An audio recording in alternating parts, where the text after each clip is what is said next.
कक्षा 10वीं विषय गणित प्रश्नावली 15.1 अध्याय 15 प्रायिकता। प्रश्न तीसरा, फुटबॉल के खेल का प्रारंभ करते समय यह निर्णय लेने के लिए कि कौन सी टीम पहले बॉल लेगी, इसके लिए सिक्का उछलना एक न्यायसंगत विधि क्यों माना जाता है। तो आइए इसके उत्तर को हम देखें। तो इसके उत्तर में हम लिखेंगे, हम में से सब जानते हैं कि जब हम एक सिक्का उछालते हैं, जब हम एक सिक्का उछालते हैं,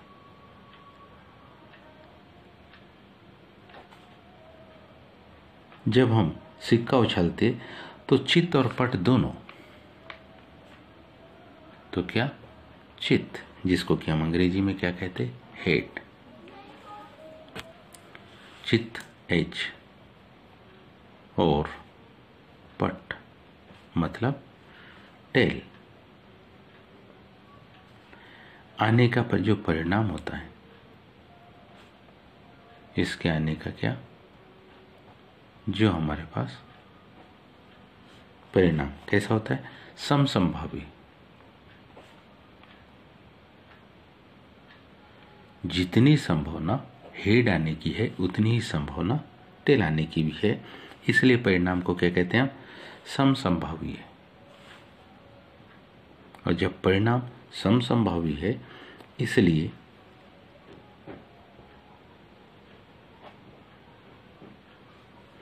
किसी सिक्के के जो उछाल है, इसलिए किसी सिक्के का क्या उछाल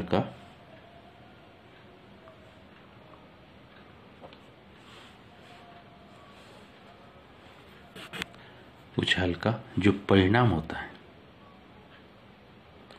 इसलिए सिक्के के उछाल का क्या जो परिणाम होता है, एक कैसी विधि, न्याय संगत विधि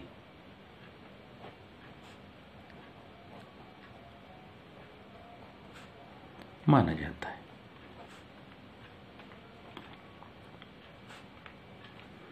इसी में देखिए, निम्नलिखित में से कौन सी संख्या किसी घटना की प्रायिकता नहीं हो सकती। तो हम जानते 2/3 ये हो सकती है, 15% इसकी भी संभावना है, 0.7 ये भी हो सकती है। लेकिन इसमें जो ये ऋणात्मक परिणाम है, इसकी संभावना बिल्कुल भी नहीं होती, क्योंकि हम जानते हैं किसी घटना की प्रायिकता, क्योंकि हम जानते हैं कि किसकी घटना की, कोई भी घटना हो, उसकी जो प्रायिकता होती है, हम जानते हैं किसी घटना कैसी होगी, 0 से बड़ी या 0 के बराबर, लेकिन किससे, 1 से छोटी या 1 के बराबर होती है। तो हम क्या कह सकते, अतः यह ऋणात्मक नहीं हो सकती, अतः यह कैसी, ऋणात्मक नहीं हो सकती, अतः यह ऋणात्मक नहीं हो सकती है। इसलिए विकल्प बी,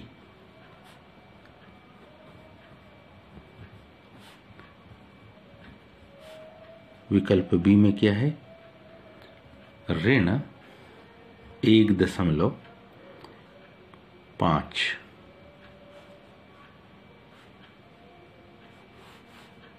इसका सही उत्तर होगा।